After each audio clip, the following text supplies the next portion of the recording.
I don't think one should be particularly surprised, but I don't think one should dismiss the fact that there's this spate of celebrity legal cases and the the presenters on British television, particularly on the BBC, turn out to have feet of clay. In recent years, the BBC has seen this disturbing procession of its most recognisable faces step from the studio floor into a courtroom dock, and it's a pattern so frequent it risks becoming background noise until a case like that of Jay Blades or Greg Wallace or Hugh Edwards forces it back into stark relief. Blades, there's some genial face of Repair Shop. I have to say I've only seen Repair Shop once, and I found it I found the formula dull. But Jay Blades is now charged with 2 counts of rape alongside a separate charge of controlling and coercive behaviour towards his estranged wife, and he denies these charges. But whether he's convicted or acquitted, the question lingers: what is happening inside Britain's most famous broadcaster that so many of its stars end up in court? Blades rose from this background of hardship and social activism to become one of the BBC's more trusted human warmth presenters. And the Repair Shop turned him into a household name, winning BAFTAs, attracting royal attention, elevating him to the rare status of a national feel-good figure. And he even appeared on Celebrity MasterChef, so there's a link with the current story. And here it is, ironically, that the MasterChef and the Repair Shop are, both of them are heavily edited, tightly controlled programs where what you see is curated reality rather than the reality itself. Now that makes a good story, but the control the production exerts over the narrative may not be the same as the coercive behaviour alleged in court, but the metaphor is uncomfortably apt. Behind the scenes, things may be very different from the image projected on screen. And that's really the problem. And people who are on screen get used to this curated image, which is at a distance from their reality. And I was terribly aware that one has to try and anchor oneself, that what is shown on screen needs to be as close as possible to the reality in your own life. Otherwise, you start to get this fractured personality, which I think is what we've seen with so many of these celebrity court cases. Blades' legal troubles join this growing list. The MasterChef hosts Greg Wallace and John... I cannot get his name into my head, I'm afraid. I'm so sorry. I want to say John Tourette's. It's not John Tourette's. It's something beginning with a T. Who cares? Dismissed over allegations of inappropriate behaviour. Hugh Edwards, once the face of the BBC, handed the suspended prison sentence for making indecent images of children. Other cases that never reach trial but involve payouts, gagging clauses, and quiet exits are almost too many to even think about. The number is growing, and there has to be a reason for this.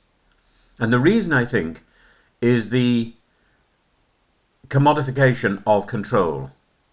The BBC, of course, insists it does not comment on ongoing proceedings, but its silence isn't neutral. And this concept of neutrality itself, this concept of not having a bias, is absurd. It's part of a culture of damage control in which reputations are burnished right up until the moment they collapse. And it's not simply about individual failings, it's about a system that selects, promotes, and protects personalities, because those personalities become the programme, become the BBC, until the cost of doing so outweighs the embarrassment of their fall.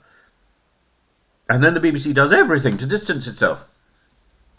The BBC, like so many media organisations, has long blurred the line between editorial independence and talent management. And when a star becomes a brand, they are treated as an asset to be managed rather than as an employee to be held to the same standard as everybody else. And this has 2 corrosive effects. The overprotection means that allegations are often met first with legalistic silence, and second with behind-the-scenes mitigation rather than transparency. And the over-promotion means that presenters are elevated to positions of cultural trust without the corresponding scrutiny of character that trust should require. And one striking link between Blades and the wider BBC problem is the nature of the programmes themselves. In MasterChef, the Repair Shop, and many other formats, the participants' journey is stage managed.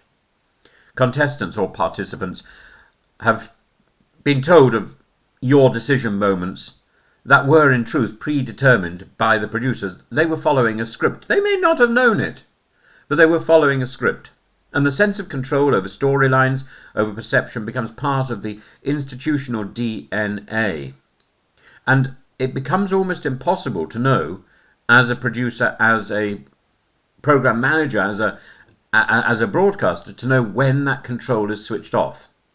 And that is my gripe about reality TV, by the way. It's not about whether one can deal with fame or the loss of fame, whether one's had a bad or a good edit. It's about the inability of the production company and production in general to switch off its control.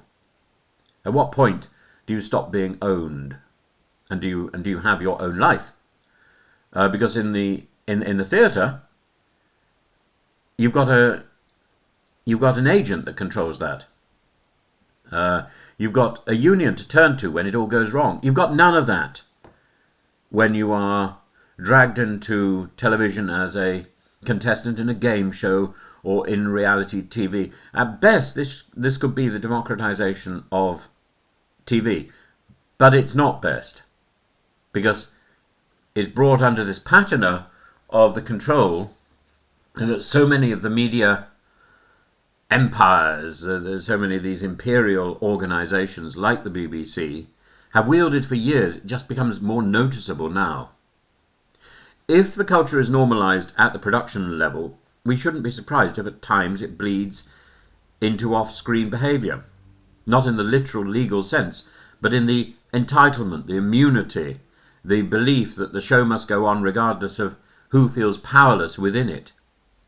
And this isn't exclusively a BBC problem. ITV, Channel 4, American networks have all faced similar scandals, but the BBC is unique in its funding and its cultural mission. It's not a commercial broadcast, it's a public trust, and that means when it gets it wrong, in who it elevates, in how it protects them, and in how it responds to allegations, the breach of faith seems so much deeper. The stakes are higher. Every licence fee payer becomes an unwilling stakeholder in reputational risk management.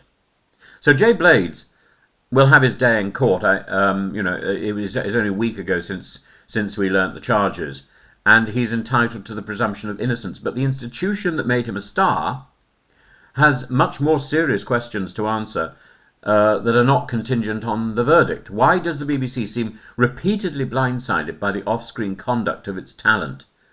What systems of scrutiny exist? Not after the scandal breaks, but before the contracts are signed. Of course, in my experience of working for the BBC, those contracts are never signed. Those contracts never exist. I think I only ever had a BBC contract once, and that was after I'd been on the Circle. And suddenly I was thrown a contract which, under the production arrangement that I'd had with the producers of the Circle, I had to get their advice about before I could sign it. But I'd actually done two programs for the same company, and to be screened by the BBC before that point, and there'd never been a contract. The BBC seems to operate on the principle that it's such an honour to be working for them, which it is, that you just do it. You just do it. And you assume some sort of contract might appear at some later stage, and in my case it never did. So, expecting that there's due diligence before the contracts are signed, this suggests that there really are contracts. And maybe in my case it would have been better if I'd had an agent from the beginning, but I didn't have. And maybe agents would have insisted on all this sort of care, but I didn't have that. And I think unless you've got a very thoughtful and dutiful agent, these things don't necessarily happen. And perhaps the most uncomfortable question of all, in a world where television's most reassuring faces keep turning up in court, what does that say about the gap between the image we see and the reality that we never see? The BBC, like all institutions, will survive the scandal, believe me, but survival is not enough. Its credibility depends on closing the gap between brand and reality, between the person on the sofa and the person in the dock. And that means not just reacting to each crisis, but addressing the cultural DNA that allows it to happen again and again and again and again and again. Because the real danger is not the next headline-grabbing arrest, it's the slow erosion of trust, until one day the BBC finds that the public no longer believes the comforting stories it tells, on air or off air.